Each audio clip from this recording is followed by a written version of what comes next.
chainsaw. We're gonna do our morning check off. We're gonna check our gas, oil mix. You got your bar oil. Notice the bar oil's got the picture of the chain.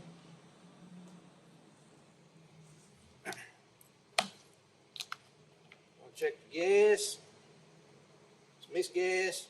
Mix gas and oil. Do not run straight gas through it. That's a 50-to-1 mixture? 50 to 1. Bar oil.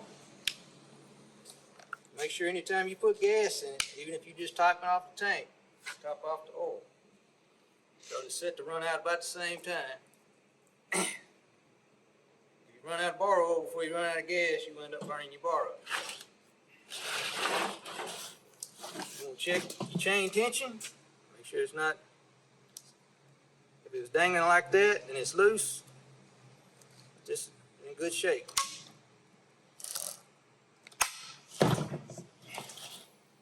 For safety, you got your chain brake.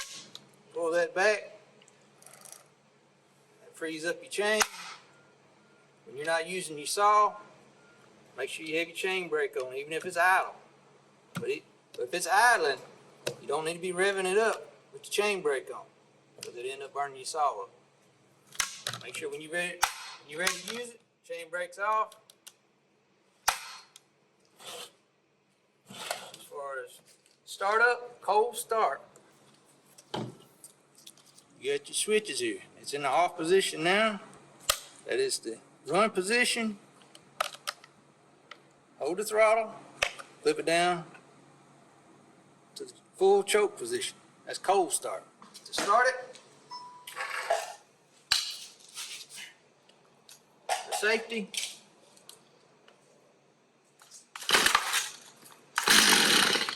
you heard it kick off. It will not start in the full choke position. As soon as you hear it, kick it up into the half choke position. The trigger is still half throttle.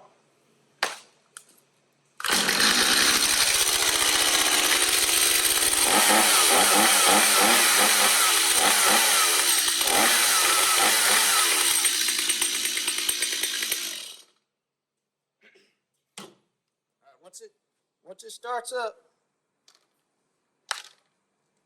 let your chain brake off and give it a little gas, let it warm up. When you give it gas, it'll go from the half choke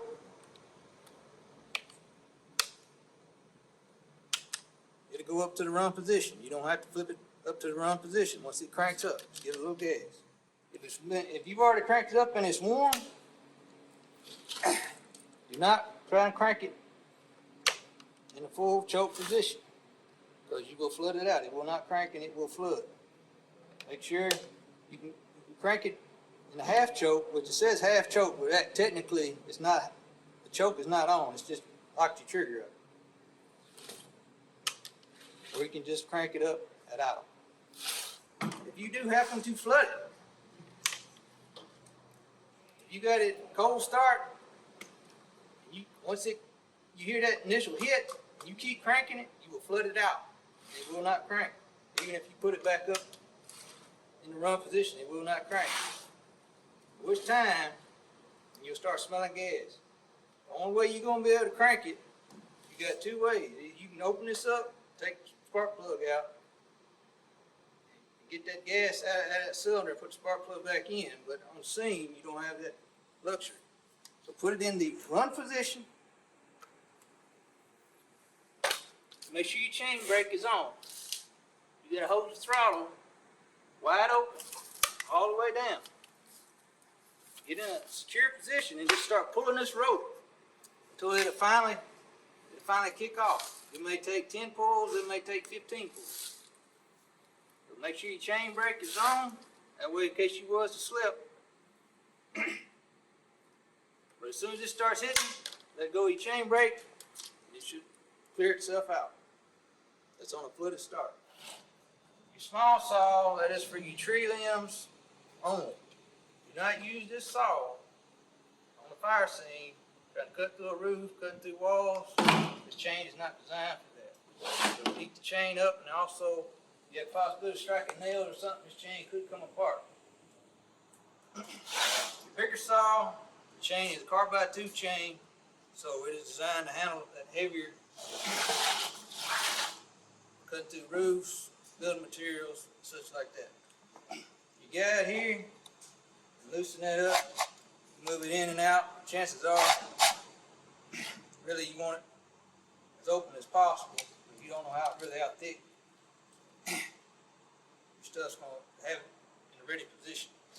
The saw is basically the same as your small saw. You got your same gas oil mix. Your bar oil.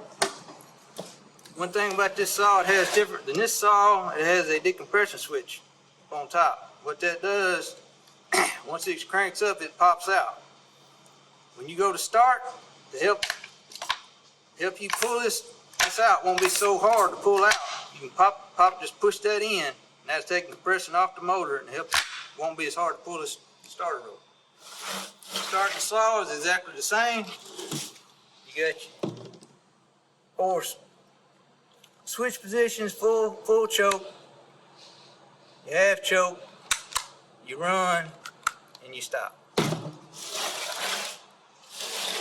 Starting the saw is exactly the same as your small saw. Pull it in a cold start all the way down, pull it till it hits. As soon as it hits the first time, pop your switch back up and crank the saw. Chain crank is the same. Saw hit, taking it, flipping that up. Your throttle's still half throttle. Chain brake is on. I'm gonna push that down.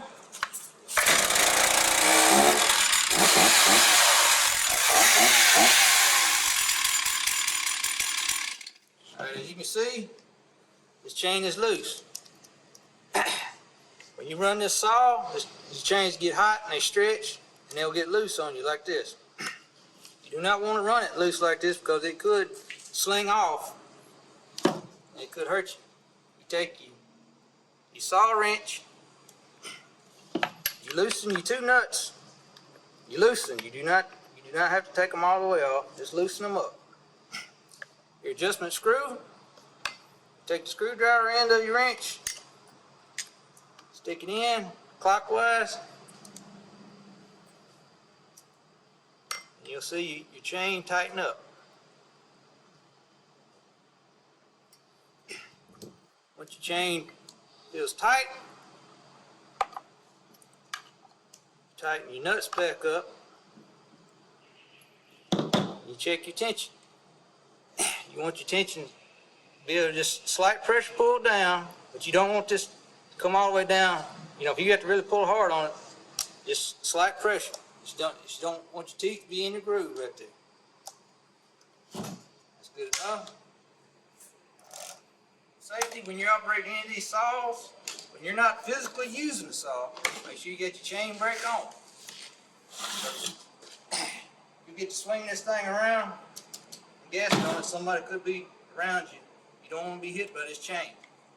Make sure your chain brake is on. When you're ready to cut with it,